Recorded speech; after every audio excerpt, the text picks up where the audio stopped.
Hello, my name is Sydney Torseva, and I will be presenting my behavior modification project for this class, which is learning psychology. I have been gathering information and working on this all semester, and here is the sum of all of the data that I have accumulated. I hope you guys enjoy my presentation today. For this project, I chose to modify how I went about studying for my classes in college this semester, because on top of the classes I'm taking at West Liberty, I am also taking an accelerated EMT course at Northern Community College. I did this because my primary desired stimulus here is to achieve good grades so that when it's time for me to apply to grad schools, they will like the grades that they see. I modified my study habits for this project to be more organized as well as more efficient. And I did this because I wanted to be able to spend less time studying one particular subject so that I have more time to study other subjects. And then I also just wanted to get better grades overall in my courses. I would reward myself with immediate as well as delayed reinforcers to keep myself motivated. Methods that I researched for this experiment for studying include the Pomodoro technique and the Cornell note-taking method. The Pomodoro technique involves studying in intervals of 25 minutes and then taking a 5-minute break. And the Cornell note-taking method involves getting a piece of paper and creating 4 sections on it, writing questions or theories or sentences pertaining to the subject that you are trying to learn. So the studying method that I decided to use for this experiment is called the mind mapping technique. This studying method involves getting a piece of paper and drawing a circle on it. And in the middle of that circle, you write the central idea of what it is that you are trying to learn. And then from there, you will draw little offshoots from this circle describing details of what it is that you are trying to learn. So there was only one participant in my study, and this participant was also the researcher, who is me. I am a 22-year-old white female, and I am also a senior in undergrad at West Liberty University. I would either study on the 3rd floor of the West Liberty Library, or I would study in my bedroom at my house. So for my baseline phase, I collected data for 10 days from September 20th to September 31st. I simply recorded how long I studied, the location in which I studied, and how I was feeling that day. Was I stressed? Was I happy?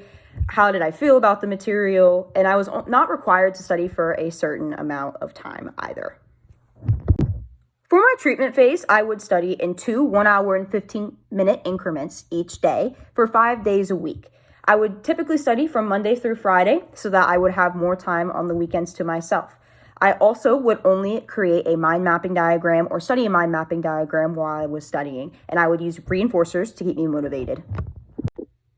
So the positive reinforcements that I used were immediate and delayed. The immediate reinforcer that I used would be if I were to study successfully for that day and not be distracted or get on my phone, I would reward myself with 1 hour of YouTube before bed. And my delayed reinforcer was if I were to study successfully for 5 days and not get distracted, I would receive Taco Bell as my reward. So when making my measurements and when I was collecting my data, I was strictly regimented on my screen time during those increments. I would put my phone in my backpack after setting a timer for 75 minutes, and then I would not get it out until after I was done studying. I would record my accomplishments in a notebook, and these accomplishments were recorded in the form of a self-report. Here are the results that I gathered during my baseline phase. As you can see from the graph, for the first 5 days that I studied, I consistently studied for 3 hours a day, even though I was not required to do so. And then for the following 3 days after that, I was studied for 2.5 hours. And then for the last 2 days, I studied for 3 hours once again. I tried to study consistently. So I collected my data for my treatment phase from October 1st to October 25th. I had 21 days of data. And for all of those 21 days, you can see that I successfully studied for my 2 75-minute increments each day for a total of 2.5 hours. I think that I stayed motivated because of my desired stimulus as well as my reinforcers. So the main similarity that you can see between my treatment phase and my baseline phase was my consistency. I always made sure that I studied on the days that I was scheduled to do so. And during both of those phases, you could see that there were days that I would study for 2.5 hours. So that was a common theme as well. So the main difference that you can see between my baseline phase and my treatment phase was that I consistently only studied for 2.5 hours each day during my treatment phase. But during my baseline phase, there were some days where I studied for 2.5 hours, and there were some days that I studied for 3 hours. And I think during the baseline phase, this is because I wasn't strictly regimented. To further discuss my reinforcers, the delayed reinforcer that I used, i.e. Taco Bell, was also my primary reinforcer because it satisfied the innate desire of hunger or satiation. And I crave Taco Bell without even thinking about it. The reinforcer was more intrinsic because one's own satiation can only be innately pleasurable. The immediate reinforcer that I used is also a secondary reinforcer, since it is associated with a primary reinforcer, that is the release of dopamine. That happens in my body without me even thinking about it, and it can only innately benefit me. Other people can't feel the dopamine that is released into my system. And I'm also watching videos that I might enjoy, but someone else might not.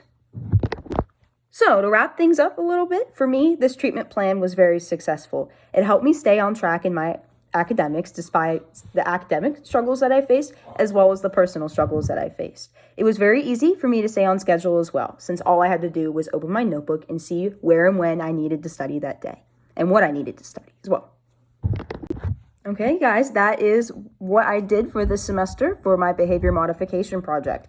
And here are my lists of references. You can see where I gathered information from my techniques, as well as where I just did other background research to gather more information. And thank you, everybody, for listening to my presentation today. I hope you enjoyed it.